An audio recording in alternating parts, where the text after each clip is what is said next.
legends, and welcome to Unbeatable You, where we connect, thrive, and conquer. I'm your host, Brett Robbo, and I'm super grateful for your valuable time. So let's just dive straight in. Keep thriving and enjoy.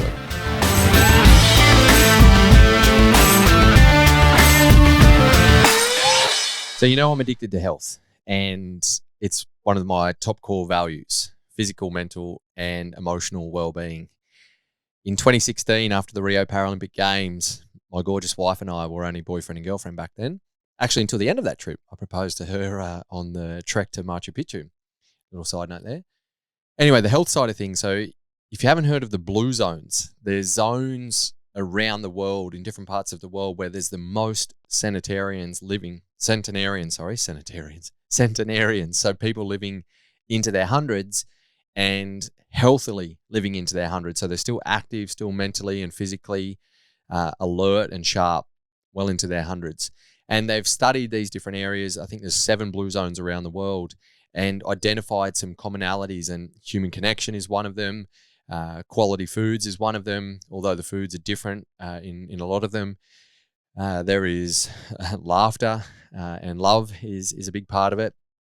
And also there is a lot of movement. So they don't live sedentary lifestyles. They move a lot. And that doesn't mean exercise. Actually, none of it is about gym. None of it is about long running or hard training. It's about consistent movement.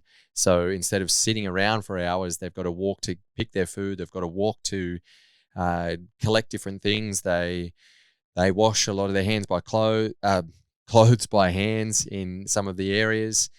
There's just things that they're doing that is active. So they live an active lifestyle. And I've said it before and learned it from mentors that we are, the human genome has not changed in 45,000 years. And we're putting these environments that we live in now and wonder why we have so many challenges. So the human genome is designed to be very active in that way. So that's why these people thrive when they also have really good, reasonable living conditions and really good quality food. Anyway, so these blue zones, became really obsessed with them not obsessed, but just very interested in them years ago, and decided that for our travel after the Paralympic Games in 2016, that we would go to one of the blue zones in Costa Rica. And so that's up in Central America. And so we're doing some traveling around, and we flew in to Panama. And if you've heard of Toby's Estate Coffee, one of the biggest coffee brands in the country. So we knew Toby, and his coffee farm was in Panama, and he offered his hut on his coffee farm for my wife and I. And my sister joined us for this part of the trip, and we stayed there. It was this awesome wood cabin up in the hills, and we stayed on the coffee farm for a week before we were going to go over. We hired a car to go across the border and go into Costa Rica and spend some time in this blue zone, because I just thought, what better way to learn than actually immerse yourself in the culture and see what they're really doing, and not just read about it and see it on documentaries, but actually feel it and feel the pace of living and really absorb the way of living into our nervous system. Anyway, we hired the car and told them, so we're going to spend a week here, and then we're going to drive across the border into Costa Rica. And they freaked. They said, "Oh, you can't actually do that. Please don't even try that. We're not sure that they might possess your car." Apparently, Panama and Costa Rica don't have a very good relationship. The Panamanians don't mind if you come from Costa Rica down into their country, but going the other way is pretty challenging, apparently, and it might have cost us a small fortune in bribery to cross the border. So here we were, we planned our whole trip around that, and then all of a sudden that wasn't an option. So we decided we just spent a little bit of extra time on the coffee farm, and then we just went driving around in Panama. And we ducked into this little cut-in. It said it was a accommodation, and we thought, we'll just go and check it out. It was on this river, and there was these cool little cottages around. And the guy running it was an American guy, and he was, I couldn't tell how old he was, but he was definitely double my age. And so I was close to 30, around 30 at the time, and he showed us around and showed us the cabins, and we said, we'll stay a night. And anyway, I got to know him, and I chatted to him, and turns out he was 76, and he was more ripped than I was, fitter than I was, and super active, did all the work. This property was huge and there was a lot of lawn mowing and cleaning up trees and just everything. And he was showing me how he moved a lot of rocks by hand to build these certain cabins. And I was really inspired by him. So one day turned into 5 that we ended up staying in this place. The beauty of travel, right? When you don't have plans to have to rush off to the next place. And I got to know him really well. And the reason why I kept saying to my wife and my sister, like, let's stay again. This is actually our little blue zone, our little discovery. We couldn't get across the border, but here's a bloke who's 76 that's obviously doing some things right. And so I was checking out his supplements. I was training with him in the mornings and we're going for walks and things like that and having really good chats to him. And it just reminded me that, we don't have to go to these or be immersed in the exact cultures, but there is this existence of the health and the well-being and the elder populations that are doing things really well, and they're doing it consistently in their lives that are around us. And when we focus on those, that's when we're more likely to be inspired to take action in our own lives, to see that we don't have to be living in these little blue zone areas in Costa Rica or Japan or in the other areas of the world. I think there's one in Greece. We don't have to be there and be around that to actually live our best lives. Whilst we are in environments in a lot of places in the world where it doesn't support because of 5G towers, environmental toxins, lots of pollution. So we need to eliminate or get away from those kind of things more. However, we can also find inspiration around us for people who have done things consistently and look at the evidence to show how much shit is in our life that we absorb and do that is actually impacting our potential to live our best lives into the future. Now, not all of you want to live until you're 110 and be running when you're 110 when I am, and that's okay. I don't care what your end goal age is, but what I challenge you to think about is, how do you want to live the last 20 to 30 years of your life? Do you want to be struggling and, having to be around medical support all the time and not being able to play with your grandkids and not being able to move as well and things like that? What I know to be true, what I've seen happen and supported people to do is, even though our passport age increases, it doesn't mean that our biological age has to increase at the same rate. So what I mean is that every day you're getting older. So therefore, every year you're getting older on your passport age. That's a given. However, it doesn't mean that, because I'm 50 now, it means that these things are going to happen and these things are going to slow down. No. When we give the body and the brain the right environment, it knows what to do. So when we do that consistently, and everybody is unique, I'm not here to say that you have to eat this way and you have to do this amount of movement, you have to do this, but there's some really good foundations that are evident in these areas, and also the people that are in our environments that are living well into their 90s and 100s and still physically, mentally, emotionally sharp into their last days, to show the simple practices that we need to embody consistently for us to live our best lives in that way. So even if you don't want to be jumping wheelie bins when you're 40, which was my goal when I was 25, even if you don't want to be running when you're 110, thinking about how do you want to be? Do you want to be able to get up off the couch and get in and out of the vehicles and go for your beach walks without any problems, or reaching up for things and crouching down for things and, doing things around your house without any dramas? That's like the simplicity of it all. So coming back to the decisions you make now done consistently is going to support you or hinder you in those later days. I wanted to speak to also a little parable. So I was thinking about this solo episode today to just come on and chat to you guys, and I was just going to share a heap of travel stories because they can be fun. But I want to share a couple of parables with you to allow you to think about aspects of your life and how these can fit into it. You might have heard this one before, but there was an old American Indian, Cherokee, chatting to his grandson. And he said, "Oh, grandson, there's a fight going on inside of me between two wolves. There's the fear wolf and the courage wolf.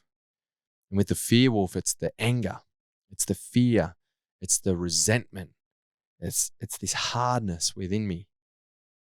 But then the courage wolf is love, joy, happiness, and and courage.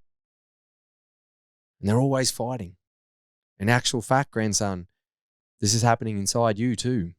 It's happening inside all of us. And the grandson thought about it for a little while, and he looked up to his grandfather, who he admired and was inspired by. And he said, well, grandfather, which wolf wins the fight? And he said, the one you feed. And I think that's a beautiful reminder for all of us that we do have these wolves inside of us. And we do have the choice to which ones we feed. There will be moments in our life that triggers us into feeding one more than the other, but then we get to choose when we shift and feed a certain one. And so I love that parable. Let that sink in. Think about that in your own life and which one you're feeding at different times. And remember, it's a choice which one we feed. I want to remind you too that the way that we are designed as humans, it's easier for us. So if you think about the brain of the evil wolf, the fear wolf, I think I call it the fear wolf, it's the evil wolf. The brain inside of that, so the brain that we have, it is normal. The way the human brain is designed, it's actually normal and easier for us to have the negative thoughts, to feel the doubt, to feel the worry. That's easy for us to do. So that's going to happen automatically as human beings. The work that we need to do, which actually isn't that hard, it just requires choice and action, is to feed the courage wolf. It's to sink into and express gratitude, because if we don't, it's really easy for us to go into resentment. It's to think empowering and positive thoughts and see our life unfolding with empowerment and in a positive way, because the easy thing for the brain to do is to see things negatively and disempowering. It's a choice, and it's harder for us to find joy and do things that make us happy. Not find happiness because it's a byproduct, the same with these other empowering emotions, but to do those things. It's harder for us to think in that way and do those things. It's easier for us to think in the negative and the disempowering way. So if you're thinking right now as you listen to this or watch this, yeah, I do have a lot of negative thoughts, I am pretty pessimistic, then congratulations, you are human, and that's actually normal, but it doesn't have to be that way. In actual fact, that way is not the best way for you or the people around you. So to do the work, I was actually chatting to a guy, I was going to say who it was. I was chatting to a guy the other day, and he's pretty high up, actually as high as he can get in his organization as a leader. And he said, Robbo, because I'd done a workshop with him and we were talking about some things like this. Robbo, my wife says I'm always bloody pessimistic. I'm always like finding the things that could go wrong and negative. And I said, why do you think you're that way? And he said, I don't know. I always see things that could go wrong and I have to point it out, because you know what? Most of the times they go wrong. So I've got to point it out before it goes wrong. And as he chatted through it a bit more and he realized, I said, is there a different way to look at things? Yeah, I guess so. Yeah, all right. And then I said, how else could you look at those things?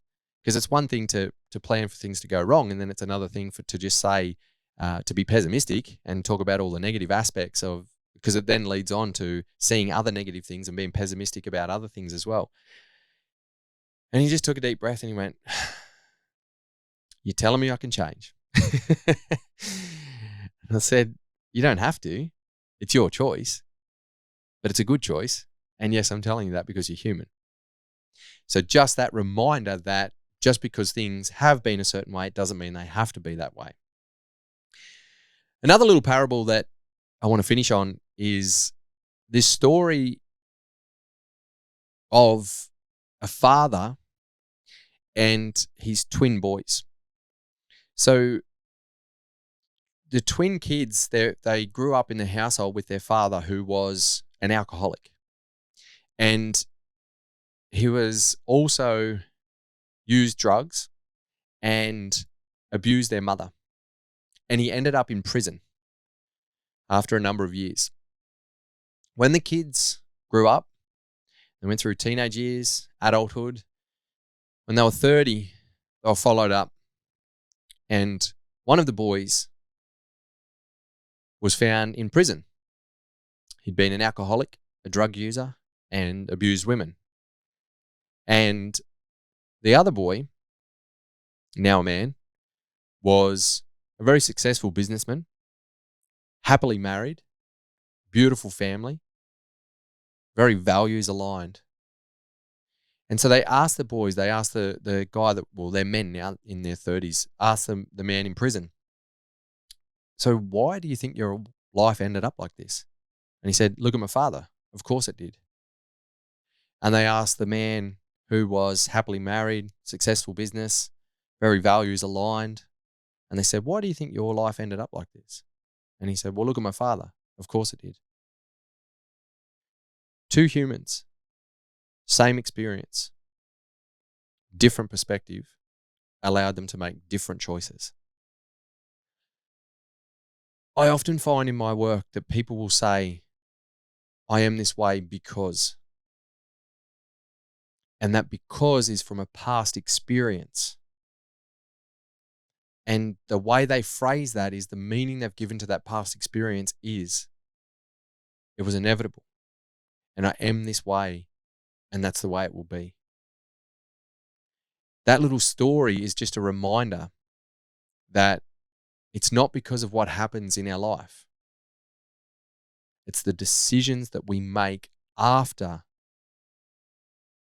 those circumstances. It's the meaning we give to those situations in our life that determines our choices. It determines our belief systems and therefore determines how our life plays out. I say this not from a place of judgment. I say this from a place of compassion. If you're the boy or the man in that equation that is still holding on to something in life that is allowing you to feel like a bit of a victim to the circumstances and is limiting you from taking that step or making that break, whether it's in a relationship, whether it's in life, whether it's with the next opportunity. If you are that version, just remember, because you're human, you do have a choice and you can change. Like what I was saying to the leader in that past little story I was telling you. And it's never too late. That's the beauty of this human experience. 45,000-year-old genome means that the way we operate at a cellular level, at a neurochemical level, at a hormonal and biological level, means that when we put our brain and our mind and our body into the right environments, we can make significant change. It's never too late, and it's never, because of that, it always will be. I've seen it too often. I've seen it through major adversities. I've seen it with people who have almost lost their lives. I've seen it in relationships. I've seen it with people who have struggled time and time again in career or business. Just because it was one way, it doesn't mean it will always be that way. You are human and you can make that positive change. And, as always, remember, if not now, then when? And if not you, then who? This is your opportunity to live your unbeatable life. There you go, another empowering episode, and thanks again for tuning in. Make sure you check out the show notes for any extra links or information that we spoke about in this episode. Don't forget you can now catch the Unbeatable You podcast on the YouTube channel, Brett Robbo Coach. If you want info and inspiration straight into your inbox on how to live an unbeatable life, you can sign up to receive weekly insights and actionable steps for optimal performance and thriving in every aspect of your life, plus first release offers on Unbeatable You courses and live events. Don't worry, there's no spam, just short, punchy, value-giving emails straight to you. Simply go to brettrobbo.com/community. If you find value in this podcast, don't forget to share it around with your mates and subscribe, rate, and review. It really supports the podcast mission massively. If you want to reach out to me personally, you can connect with me at BrettRobboCoach on social media, and that's where you can let me know who you want to hear on the show. Keep thriving, legends, and as always, remember, if not you, then who? If not now, then when? This is your opportunity to live your unbeatable life.